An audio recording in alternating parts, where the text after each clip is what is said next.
Sun astro TV நேயர்களே உங்களை வணங்குகிறோம், வாழ்த்துகிறோம். ஒரு பெரிய எதிர்பார்ப்பு இருக்கு. என்னன்னா, இந்த தளத்தில் நாங்கள் பேசுகின்ற போது, குறிப்பாக நாங்கள் இருவரும் பேசுகின்ற போது, ஒரு முத்திரை நீங்க குத்திருக்கீங்க. இவர்கள் அரசியல் ஜோதிடர் என்று. நெறைய பேர் பார்க்குறவங்களும் அதான் கேட்குறாங்க.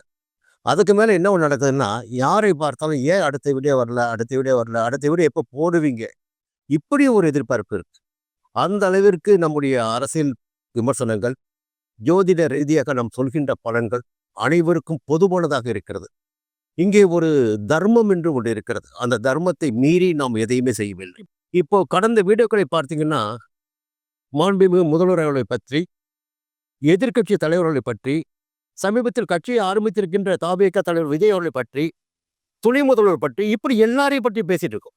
அவருடைய சுய ஜாதகத்தை கையில் வைத்துக்கொண்டு, அவருடைய நடக்கின்ற திசா புத்திகள், ராசி, திசை எல்லாவற்றையும் வைத்து தான் பேசிட்டு இருக்கோம். இப்போ அதன் பிறகு ஒரே விஷயத்தை சும்மா சும்மா மாவு அரைச்சிடக்கூடாதுல்ல. அதன் பிறகு ஏதாவது விஷயம் சொல்லியாகும் இல்லை, கையில் எடுக்கணும் இல்லை. அப்படி பார்க்கின்ற போது நாங்கள் இருவரும் சேர்ந்து ஒரு முடிவெடுத்தோம். நம்முடைய சன் அஸ்ட்ரோ டிவியையும் சேர்ந்து இது முடிவெடுத்தது. என்னன்னா, சார் சும்மா தலைவரை பற்றியே பேசிட்டு இருக்கீங்க. ஒவ்வொரு கட்சிக்கு என்று ஒரு ஆயுள் இருக்கும். அவனுக்கு நல்ல நேரம் இருக்கும், பாதகமான நேரம் இருக்கும். இந்த 2026ஆம் ஆண்டு பிறக்கின்ற போது ஒவ்வொரு கட்சியினருக்கும் எப்படி இருக்கும், அதை நீங்க கொஞ்சம் பேசினா நல்லா இருக்கும் என்று வேண்டுகோள் வந்ததற்கு அடிப்படையில் அதனை ஏற்று இப்போ இந்த களத்துக்கு நம்ம வந்திருக்கோம். பொதுவா நான் பேசும்போது மீண்டும் சொல்லிக் கொள்கிறேன், எவருக்காகவும் பேசுவது கிடையாது. நமக்கு கிடைக்கப்பட்டிருக்கின்ற ஜாதகத்தை வைத்துக் கொண்டு பேசிக் கொண்டிருக்கிறோம். யார் வேணாலும் வாங்க பேசுங்க. இது தவறாக இருக்கிறது என்று சொல்லிவிட்டால் நிச்சயமாக இத்தோடு நிப்பாட்டிக்கிறோம். ஏன்னா ஜாதக ரீதியாக பலன்களை சொல்லுகின்ற போது எவரும் தவறு சொல்ல முடியாது. அனைவருக்குமே தெரியும் ஜாதகம் என்றால் என்ன, கிரகங்கள் என்றால் என்ன, நாம் என்ன பேசிக்கிட்டு இருக்கோம், அதை தான் பேசிட்டு இருக்கோம். அப்போ யாருக்கு நல்ல நேரம் இருக்கு, யாருக்கு பாதகமான நேரம் இருக்கு, அதையெல்லாம் சொல்ல வேண்டிய கடமை நமக்கு இருக்கு. சரி, இந்த 2026ஆம் ஆண்டு தேர்தலை எதிர்பார்த்து கொண்டிருக்கின்ற தமிழகத்திற்கு மற்ற தலைவர்களை பற்றி நாம் பேசி முடிச்சே விட்ட நிலையில் அவர்களுக்கு முன்னாடி பேசதான் போறோம். இன்னும் ஒவ்வொரு பேச்சுகள் நிறைய பேசுவதற்கு இருக்கு. பேசுகின்ற நிறைய இப்போ ஒவ்வொரு அரசியல் கட்சி தொடங்கப்பட்ட நாள், அந்த நாளில் எந்த நாள், அப்போ அந்த நிமிடத்தை வைத்து, அந்த நேரத்தை வைத்து அவர்களுக்கு எந்த ராசி வருகிறது, எந்த லக்னம் வருகிறது, இப்பொழுது என்ன திசாபுத்தி நடக்கிறது அந்த கட்சிக்கு, அப்படியெல்லாம் பார்க்கின்ற போது இது பொதுவான பலன் மட்டும்தான். இதை நீங்க தெரிஞ்சுக்கலாம். என்ன, ஒரு அரசியல் கட்சி தலைவருடைய ஜாதகம் என்பது தனி, அந்த அரசியல் கட்சியுடைய ஜாதகம் என்பது தனி. இதனை இரண்டையுமே ஒப்பிட்டு பார்க்கின்ற போது இன்னும் கூடுதலாக பலன்களை நம்மால் தெரிந்து கொள்ள முடியும். இப்போ ஒரு அரசியல் கட்சி தலைவருடைய ஜாதகத்தில் பார்த்தீங்கன்னா கொஞ்சம் மோசமான நிலை கூட இருக்கலாம்.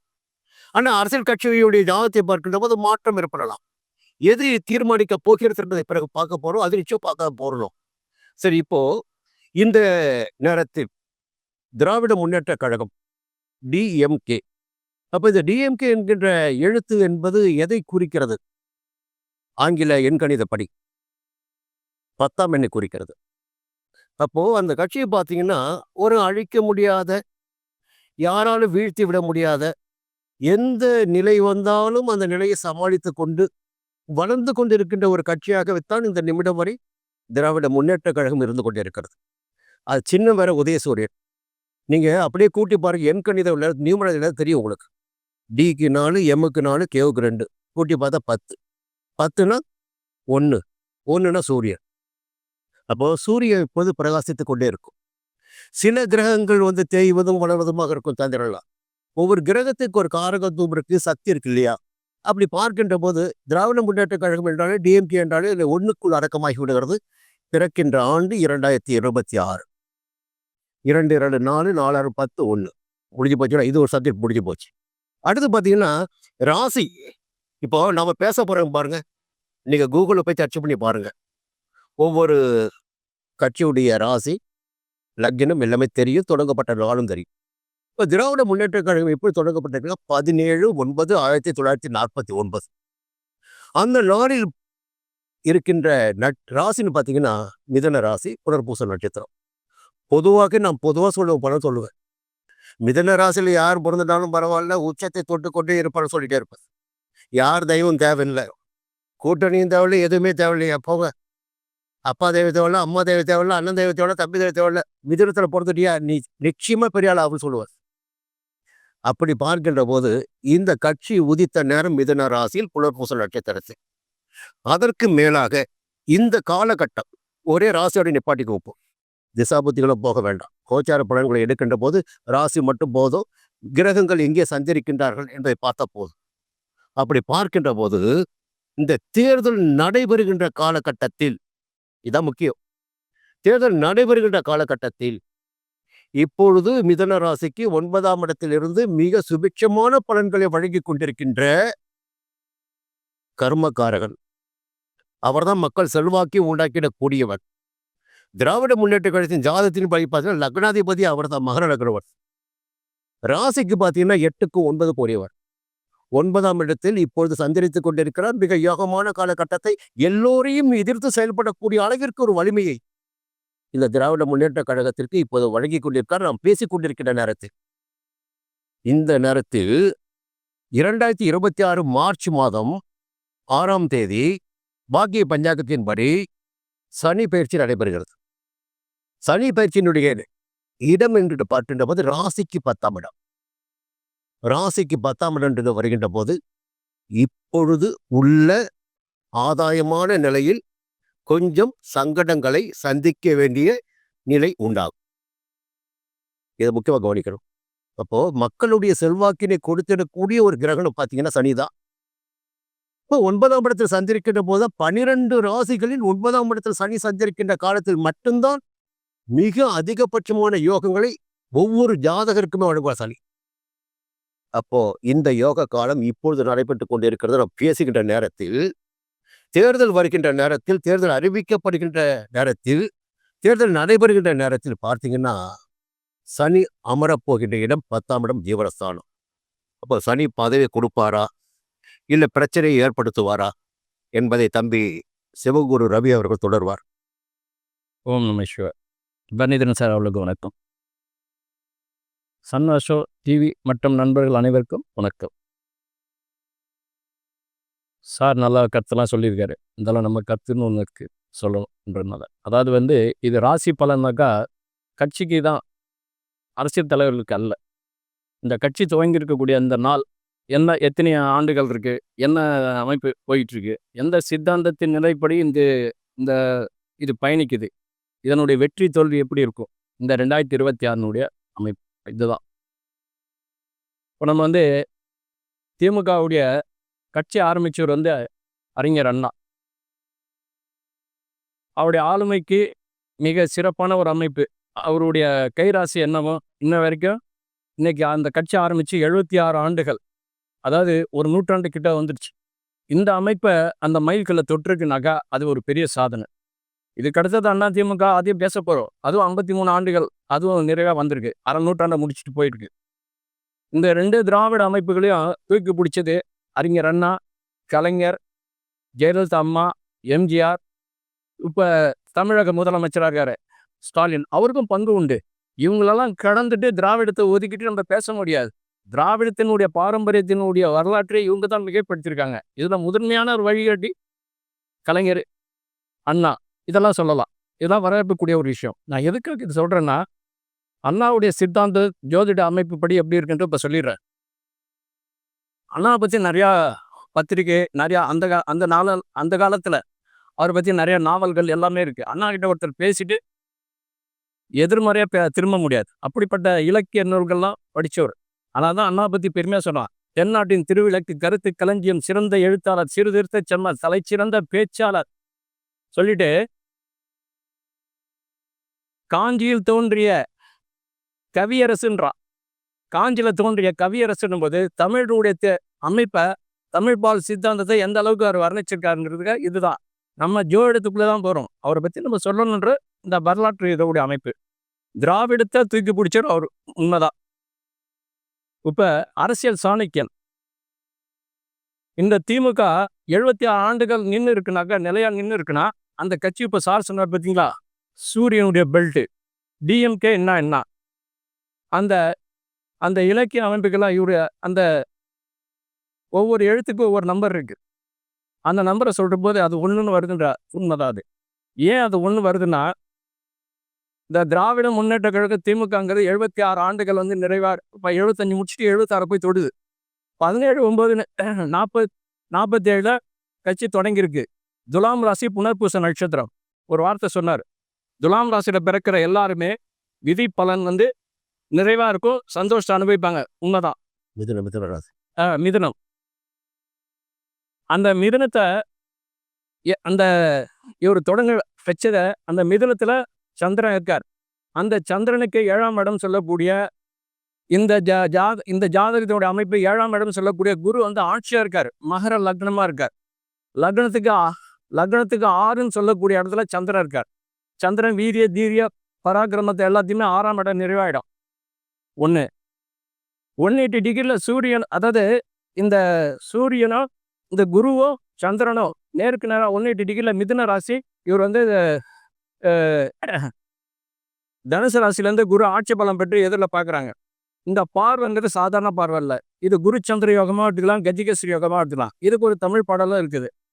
வரிச்சி கேந்திரத்தில் மன்னவன் இருக்க, அரசன் தான் கேந்திரத்தில் அம்படிதான் இருக்கில், விரைவு மற்றிடத்தில் மற்றொரு மேவிய தோஷம், யானை ஒரு சிங்கம் கண்டவாறு ஓடுமா கஜகேஸ்வரியான யோகமே. 1000 யானைகள் மத்தியில் ஒரு சிங்கம் கரிச்சத்தி இங்கே நிற்குதுனாக்கா, இந்த திராவிட தேசத்தில் நிறைய கட்சிகள் வந்திருக்கு, இன்னைக்கு காணாத போயிருக்கு. ஒரு சில கட்சிகள் இருக்கு, அது வேற விஷயம். ஆனால் எதிர்த்து ஒன்றும் பண்ண முடியலையே. இன்னைக்கு அதிமுக விட திமுக விட இந்த 2 பேர் தானே வளர்ந்துட்டு இருக்காங்க. ஏன்னா நிலையா நிற்கிறாங்க, திராவிடத்தை எடுத்து சொல்றாங்க. இது ஒரு அமைப்பு, மக்களும் அப்படித்தானே போட்டுருது. அதனால இதை வந்து ஜோட ரீதியாக பிரித்து பார்க்கும்போது கிரகங்கள் அப்படிதான் ஒத்து போகுது. அப்போ இந்த 12 புடிய அயன சயன போகஸ்தானத்தில் குரு ஆட்சி பலம் பெற்றிருக்கிறது, வரவேற்புக்குரியது. 2வது இந்த லக்ன அதிபதி யாருன்னா மகர லக்னம். லக்ன அதிபதி சனிதான். இப்போ இருக்கக்கூடிய இந்த அமைப்புல சூரிய தசை சனி புத்தி 2026 7வது மாதம் வரைக்கும் இருக்குது. அந்த 7வது மாதத்துக்கு அடுத்தது வரும்பொழுது அது பலன் வேற. இந்த லக்னத்துக்கு சனி வந்து லக்னாதிபதி யோகர், ஆனால் சூரியனோட வீட்டில் இருக்கார். ஆனால் லக்னத்துக்கு மறையக்கூடாது. பின்னால் குரு 9வது பார்வையாக பார்க்குற. நீங்கள் வலைதளத்தில் சார் கூகுளில் போய்கிட்டு நீங்கள் எடுத்து பார்க்கலாம். குரு தன்னுடைய 9வது பார்வையை ஆட்சி பெற்ற குரு பார்க்குறார். ஆனால் தசை யாருது போகுது, குரு போகல. குரு போயத்தக்க இன்றைக்கு வேண்டாம், நல்லாயிருக்கும். ஆனால் குரு பார்க்குறாரு, அவ்வளோதான். அப்போ ஆதிபத்திய ரீதியாக பார்க்கும்போது சனியினுடைய ஆதிபத்தியம் அங்கே என்ன இருக்குன்னா இந்த லக்னத்துக்கு மறைகிறார். குரு பார்க்கறதுனால ஆயுள் நிறைவாக இருக்கும். அதனால தான் கட்சி இன்னைக்கு வளர்ந்துகிட்டு இருக்கு. ஆனால் யோகம் சொல்லும்போது இந்த சனி குறுக்கில் வர பாருங்க, இதுதான். அப்போ இந்த 2026 7வது மாதம் வரைக்கும் வெற்றி என்பது கேள்விக்குறி. ஏன்னா சனி 6ஆம் இடம், சனி 8ஆம் இடம் போயிருக்காரு. ஆனால் அவர் இடத்துல இருந்த லக்னத்தை பார்க்கும்போது அது 6 சஷ்டாஷ்டகம் விஸ்வாஷ்டகம். அதாவது ஒரு கல்யாணத்துக்கு ஒரு மாப்பிள்ளைக்கு ஒரு பொண்ணுக்கு முடிச்சு போகிற இடம் 6 8 வந்தால் அந்த பொருத்தத்தை சேர்க்க மாட்டாங்க. அது எல்லா ஜோடருக்கும் தெரிஞ்சது தான். 8 12 வந்தாலும் சேர்க்க மாட்டாங்க. ஏன்னா இது வந்து ஈடும் தாழ்ச்சியமாக இருக்கும். இது வந்து புயலை கலப்போம், குடும்பமாக இருக்க குஸ்திக்கு தான் நிற்பாங்க. அப்போ ஒரு 2 இணை சேர்க்கைன்றது 2 குடும்பம் உருவாக்கணும். அந்த ஒரு குடும்பம் உருவாகணுன்றதுக்கு அப்போ எத்தனை நபர்கள் கிட்ட இருந்து அந்த சுபகரத்தை முடிக்கணும்னா சாதாரண விஷயம் இல்லை. இதுதான் உண்மை. அப்போ இந்த அமைப்புக்கே இது தேவைன்னும் போது அந்த லக்னத்தை வந்து இந்த லக்னத்துக்கு யோகாதிபதினு சொல்லக்கூடிய லக்னாதிபதி மறைகிறார். அது என்ன இருந்தாலும் குரு பார்த்தனால யோகத்தை கொடுப்பார். எப்படி யோகத்தை கொடுப்பாருன்னா ஸ்தானபலம் போயிடுச்சு. ஸ்தானபலம் ஒரு கிரகம் இழந்துட்டாலே இந்த பிளே கிரவுண்ட்லேருந்து ஒரு வெளியே போயிட்டாருன்னு அர்த்தம். இந்த குரு பார்த்தனால ஆயுள் பலம் இருக்கும். இதுதான் விதி. ஏன்னா அதனால தான் இந்த சூரிய தசை ஆரம்பிக்கு சனியுடைய புத்தி உள்ளே வரும்பொழுது இந்த குழப்பத்தை தான் உருவாக்கும். அதனால தான் இவருடைய ஜாதகம் எப்படின்னா, இப்போ பொதுவான கோச்சாரத்தை எப்படின்னா சூரியன் மதுவாக இருக்காரு. அதாவது 9ஆம் இடத்துல புதன் உச்சமாக இருக்காரு. அதெல்லாம் தப்பு இல்லை, ஆட்சியாக இருக்கார், சூரியனும் கூட இருக்கார். ஆனால் அந்த சூரியன் 9ஆம் இடம் சொல்லக்கூடிய புதனோட வீட்டில் உச்ச பலத்தோடு இருக்கும்போது அந்த சூரியனும் பலமாக இருக்கார். ஒன்று, அந்த சூரியன் தன்னுடைய சொந்த சாரமே வாங்கியிருக்கார். புதனும் தன்னுடைய சொந்த சாரம் வாங்கியிருக்கார். இதில் என்ன ஒன்றுன்னா 2 கிரகமும் ஒரே சாரில் இருக்கக்கூடாது. ஆனால் இதில் என்ன பிரேக் ஆகணும், 2 கிரகம் ஒரு சாரில் இருக்கலாம். ஆனால் ஒரு வக்ரமாக இருக்கக்கூடாது. இந்த புதனும் அதுவும் வக்ரமாக இருக்கனால தான் நேரத்தில் சமயோசித்தம் சொல்லக்கூடிய அமைப்புகளை இந்த திராவிடம் இழந்துடுது. ஆனால் தான் இவங்க தொடர் வெற்றியை எப்பயுமே இவங்க பிடிக்க முடியாது. முதல்ல புரிஞ்சுங்க, இன்னொரு தடவை பதிவு பண்ணுறார். தொடர் வெற்றியை என்றைக்குமே இவங்க தொட முடியாது. ஆனால் வெற்றி பெறும், அது வேறு விஷயம். ஆனால் அதுக்காண்டிய முயற்சிகள் செய்து தான் வெற்றி பெறுவாங்களே தவிர இப்போ ஜெயலலிதா அம்மா வந்தாங்க, அவங்க தொடர் வெற்றி. எம்ஜிஆர் இருந்தாங்க, தொடர் வெற்றி. ஏங்க பிஜேபி இருந்ததுங்க, நாங்க தான் வலைதளத்தில நாங்க 2 பேரும் தான் போட்டோம். 3வது தடவ பிரதமர் ஜெயிப்பாருன்னு போட்டிருந்தோம். அதேமாரி ஜெயிச்சிருந்தார். தினமலர் பத்திரிகையில் நாங்க இருந்தோம். அப்பவும் நாங்க ஆர்டிகல் குடுக்கும்போது 2வது தடவ பிரதமர் வருவாருன்னோம். அதுமாரி 2வது தடவ ஜெயிச்சார். 3வது தடவ வருவாருன்னு இது டிவிலயே சொல்லியிருக்கிறேன். வலைதளங்கள்ல இருக்கு. நாங்க 2 பேருமே பேசியிருக்கோம். 3வது தடவ ஜெயிச்சிருக்காரு. அப்ப இந்த சன் அஸ்ட்ரோ டிவி மூலியமா அத சொல்றோம்னும்போது, அது உண்மையா இருந்தா தான் இந்த கேமரா முன்னால உட்காந்து சொல்ல முடியும். மக்களுக்கு அது போய் சேரணும். எங்களுக்கு தேவை மக்கள் ஜோதிடத்த முழுமையா நம்புறாங்க. அது சத்தியமா இருக்கணும். பேசுனாரு பார்த்தீங்களா? தர்மம், சத்தியம், ஜெயம். இதுதான் எங்களுடைய மந்திரம். அதனால தான் சாரே சொன்னாரு. நாங்க சொல்றது சத்திய வாக்கு. இறைவன் எங்களுக்கு குடுக்குற இத நாங்க சொல்லிட்டோம். இதுதான். அப்ப இந்த ஜாதகப்படி இந்த எலக்ஷனு இந்த 26 7வது மாசம் வரைக்கும் இந்த திமுகங்கிற இந்த இந்த கட்சி, அதாவது வெற்றியை தீர்மானிக்கிற இடத்துல இல்லைங்க சார். கேள்விக்குறியா இருக்கு சார். நல்லா உழைக்கணும். நல்லா பாடுபடணும். அதாவது தெய்வத்தால் ஆகாது எனினும் முயற்சி தன்மை வருத்த கூலி தரும்ன்றா. இங்க யோகம் தரும், லாபம் தரும், புண்ணியம் தரலாம் சொல்லல. கட்சிக்குள்ள மன வருத்தங்கள் வரும். கட்சிக்குள்ள அ மன வருத்தத்தினால கட்சிக்கு மன குரோஷம் இல்லாம வெறுப்பு வரும். ஒருத்தவங்க மேல ஒருத்தவங்க குற்றம் சாட்டக்கூடிய சூழ்நிலைகள் உருவாகும். இதெல்லாம் கடந்து போகணும்னா கட்சியை நீங்க நேரடியா கொண்டு போனாதான் உங்களுடைய பார்வைக்கு கொண்டு போயிடணும். போனா வெற்றி உண்டு. இல்லைன்னா ரொம்ப கஷ்டம்தான். இந்த ஆண்டுடைய பலன் மிதுன ராசிக்கு சனி 10லையும் போறாரு. ஆனா இப்போதைக்கு சந்திரன் மிதுன ராசியில இருக்கார். ஆனா 9ல இருக்கார். யோகம்தான். ஆனா வக்ரமா இருக்காரு. அதுதான் பிரச்சனை. ஒரு கிரகம் 9ஆம் இடம் இருக்கலாம், 2ஆம் இடம் இருக்கலாம், 7ஆம் இடம் இருக்கலாம், 11ல இருக்கலாம். இதெல்லாம் யோகம் தான். 5ல கூட இருக்கலாம். ஆனா வக்ரமா இருக்கக்கூடாது. அது அங்க வக்ரமா இருக்குது எலெக்ஷன் வரைக்கும். அதனால தான் சொல்றேன், ஜெயிக்கிற அந்த அமைப்பு நழுவி போகும். ரொம்ப ஜாக்கிரதையா இருங்க. ஜாக்கிரதையா இருங்க. உங்க பார்வையில எல்லாம் வச்சிங்கன்னா வெற்றி என்பது ஓரளவுக்கு உண்டு. ஆனா பவரான வெற்றி என்பது கேள்விக்குறிதான். ஓம் நம சிவாய். தம்பி கொஞ்சம் உணர்வு பேசியிருக்காரு. கொஞ்சம் வேகமாகவும் பேசியிருக்காரு. இங்கே ஒரு விஷயம் என்னன்னா, அடிப்படை விஷயங்கள் இருக்கு. நம்ம அந்த அடிப்படை இதுவரை பாதுகாத்துட்டு வரோம்.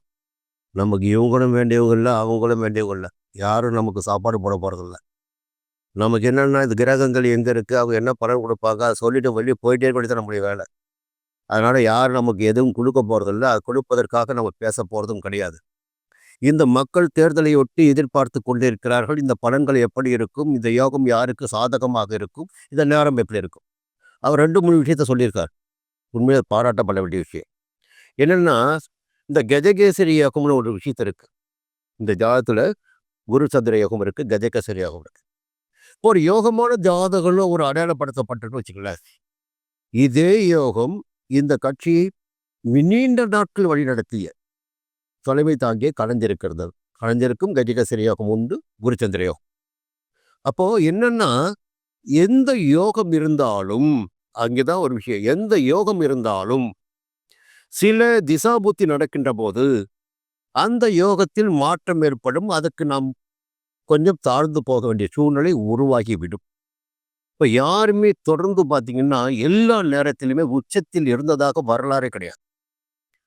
அப்போ யாருக்கு சரிவான நேரம் இருக்குல்ல, ஜாதகத்தில் எல்லா ஜாதகம் பார்த்தீங்கன்னா, ஒரு ஜாதகத்தை எடுத்துக்கொண்டால் தெளிவாக நான் சொல்கின்ற ஒரு தகவல் மட்டும்தான்.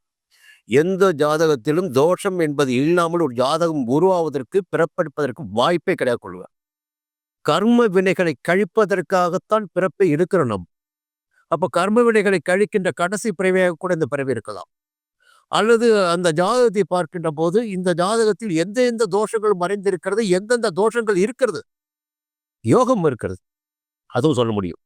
இப்போ என்னன்னா, நாம் பேசும்போது எல்லாமே அரசியல் கட்சியுடைய ஜாதகம்.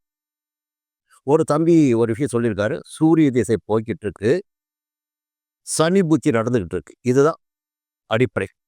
இப்போ சனியுடைய கோச்சார ரீதியாக சனி 10ஆம் இடத்திற்கு இந்த ராசிக்கு வரப்போறார். பொதுவாக இந்த கோச்சார பலன்களை எடுத்து பார்க்கின்ற போது எந்த ராசி என்பதை மையமாக வைத்துத்தான் பார்க்கணும். அப்படி பார்க்கின்ற போது ஒரு அடிப்படை அதுதான். இந்த புத்திநாதன் 8ஆம் இடத்துல போய் மறையிறாரு. லக்னம் மகர லக்னம். அப்போ பார்த்தீங்கன்னா லக்னாதிபதியே போய் மறைகிறார் 8ஆம் இடத்துல.